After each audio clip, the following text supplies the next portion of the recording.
प्रणाम मित्रों। आज का जो कहानी है उसका नाम है रास्ते का भूत, the ghost of the way.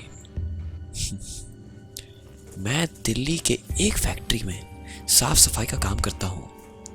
मेरा घर फैक्ट्री से 5 किलोमीटर दूर पर है। मेरे पास एक साइकिल है जिससे मैं अपने घर से फैक्ट्री और फैक्ट्री से घर आता जाता रहता हूँ। एक दिन जब मैं फैक्ट्री से घर जा रहा था तो रास्ते में मुझे एक लड़की दिखाई दी और वो मुझे घूर घूर कर देख रही थी। मैं उसे टालते हुए अपने घर की ओर निकल पड़ा। दूसरे दिन फिर वही लड़की मुझे उसी जगह पे दिखाई दी और वह मुझे फिर से घूरने लगी। फिर भी मैंने उसकी तरफ पलट कर नहीं देखा और अपने घर की ओर निकल पड़ा। मैं उसके पास रुका भी नहीं क्योंकि मुझे उस लड़की से डर लगने लगा था। वह लड़की कई दिनों तक मुझे देखती रहती थी। एक दिन वह लड़की वहां पर नहीं दिखाई दी तो मैं सोचे पड़ गया, ऐसा क्या हुआ जो लड़की आज नहीं आई। फिर मैं अपने घर की तरफ निकल पड़ा। एक हफ्ते बाद मेरे घर पर एक चिट्ठी आई और मुझे पता चल गया था कि यह चिट्ठी उसकी ही है।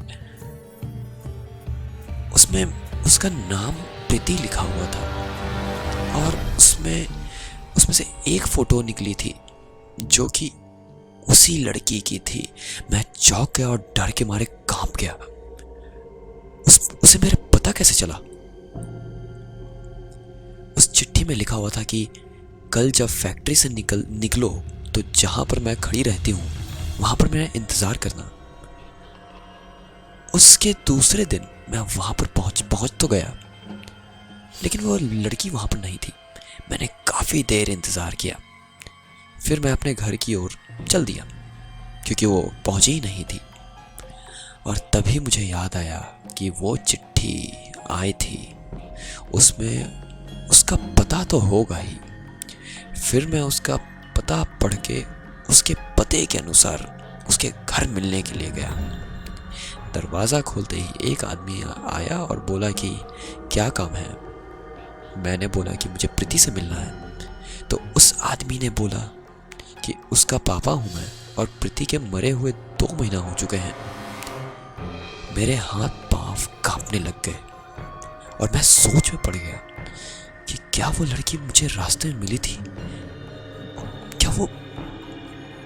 क्या वो कोई आत्मा है? उसने मुझे चिट्ठी भी भेजी थी। वह कौन होगी? मुझे लगा कि वह उसकी आत्मा होगी। तभी प्रीति के पापा ने मुझे दिखाया कि देख लो, उसकी तस्वीर पर माला पड़ा हुआ था। तभी मैं भागकर अपने घर पहुंचा और फिर मैंने चिट्ठी को जला दिया। और उस दिन के बाद मैंने कभी भी अनजान लोगों से मिलना और बात करना बंद कर दिया था। तो दोस्तों, कैसा लगा यह कहानी और इस कहानी से आपको क्या सीख मिला? क्या रास्ते में चलते समय किसी अनजान आदमी से बात कर सकते हैं क्या, अगर कोई आपको ऐसे घूर घूर को देखे तो? और यदि अगर आपको कोई घर का एड्रेस जान जाए, कोई ऐसा व्यक्ति जिसे आप जानते ही ना हो, तो आप क्या करेंगे? गाइस, इस बात का इस प्रश्न का कमेंट में आंसर जरूर करें और कमेंट में यह भी बताएं कि आपको ये वीडियो कैसा लगा। और वीडियो को प्लीज लाइक्स कीजिए और कमेंट को सब्सक्राइब कीजिए अगर आपको ये चैनल अच्छा लगा तो। और गाइस, प्लीज स्टे अपडेटेड क्योंकि हम फिर से वीडियो डालेंगे। और धन्यवाद इस वीडियो को देखने के लिए।